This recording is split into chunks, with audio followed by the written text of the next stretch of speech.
The Kafkaesque nightmare unfolding for Khalil, a Palestinian activist and permanent U.S. resident, highlights a chilling escalation in the targeting of pro-Palestinian voices within the United States. His story, a stark warning of potential overreach, deserves immediate and widespread attention.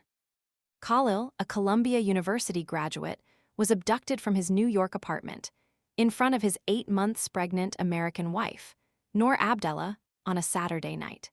The abruptness of his arrest, the lack of transparency surrounding his transfer to a New Jersey ICE facility, and his subsequent flight to Louisiana all occurred without any prior notification to his family.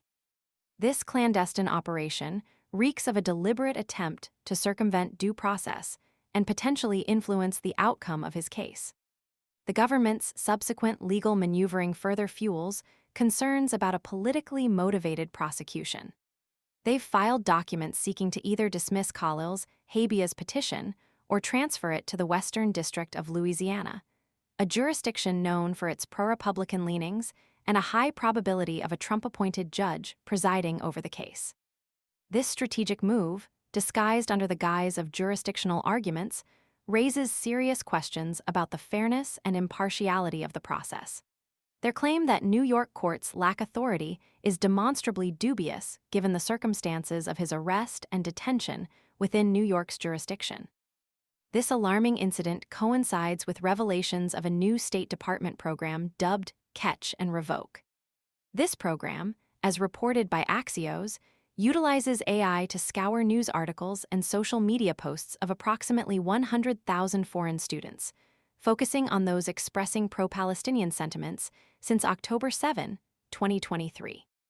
The sheer scale and intrusive nature of this program, combined with the arbitrary and potentially biased nature of AI analysis, represent a grave threat to freedom of expression and due process for students across the nation.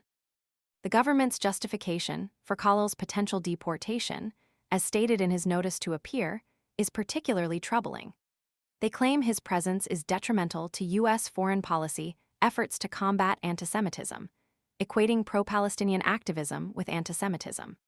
This dangerously broad and sweeping generalization ignores the nuanced complexities of the Israeli-Palestinian conflict and chillingly equates legitimate political expression with a dangerous form of prejudice. This is a blatant attempt to stifle dissent and suppress pro-Palestinian voices under the guise of combating antisemitism. The timing of Khalil's arrest adds another layer of suspicion. Just 2 days prior, he reportedly asked his wife what to do if immigration officials arrived at their door, a premonition that tragically proved accurate. This foresight underscores the climate of fear and uncertainty in which Khalil and other pro-Palestinian activists operate. Legal experts, like Bill Hing, professor of law and migration at the University of San Francisco, have highlighted the significant legal hurdle the government faces. They must demonstrate, by clear and convincing evidence, that Khalil's presence poses a serious threat to U.S. foreign policy. This incredibly high standard of proof seems unlikely to be met given the circumstances, especially considering the protected nature of political expression within the United States. Khalil's case is not an isolated incident.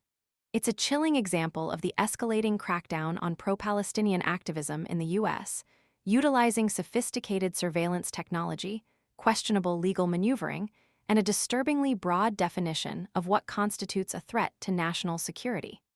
This blatant disregard for due process and fundamental rights demands our immediate attention.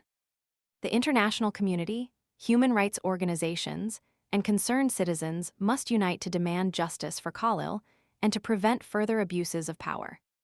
His story serves as a stark reminder that the fight for Palestinian rights extends beyond the borders of Palestine, and the suppression of pro-Palestinian voices in the U.S. is a direct attack on freedom of speech and the principles of justice. The potential deportation of Khalil based on his political beliefs sets a dangerous precedent, signaling a potential chilling effect on freedom of expression for all. This is not merely a legal battle. It's a battle for fundamental human rights and the future of free speech in America. We must not stand idly by while these rights are eroded.